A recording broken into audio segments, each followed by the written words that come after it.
Ed è stata presentata oggi nella sede udinese della Regione la quinta edizione di SUNS Europe, il Festival delle Arti in lingua minorizzata in programma tra il 15 e il 30 novembre. Tutte le novità nell'intervista a Carlo Puppo, presidente della Cooperativa Informazione Friulana, che organizza l'evento con il supporto di varie realtà, tra cui appunto la Regione e l'Arlef. Sentiamo l'intervista.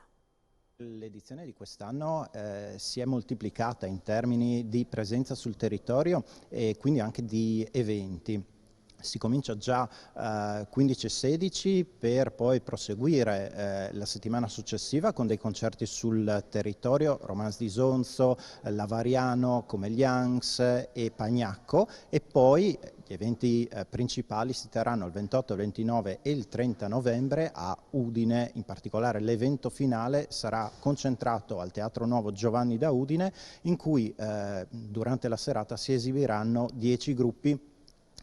Oltre naturalmente alla rappresentanza friulana, saranno gruppi che arrivano dalle diverse comunità minorizzate europee. Voi ci tenete molto a questo termine aggettivo minorizzata, che non va confuso con minoritaria, perché?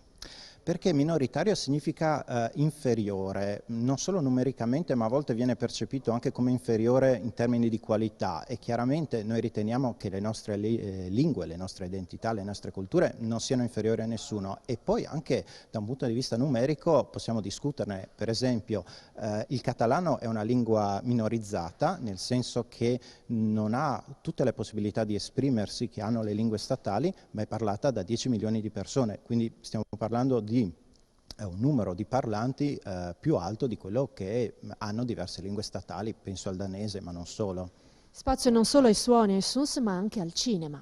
Certo, abbiamo diverse proiezioni, tra cui ci tengo a segnalare 2 prime visioni assolute. Abbiamo Predis, La nazione negata, il nuovo film di Massimo Garlati Costa, e poi abbiamo anche Sodde Stellis Fredis, anche questa è una prima visione assoluta di un giovane regista carnico che si chiama Stefano Giacomuzzi.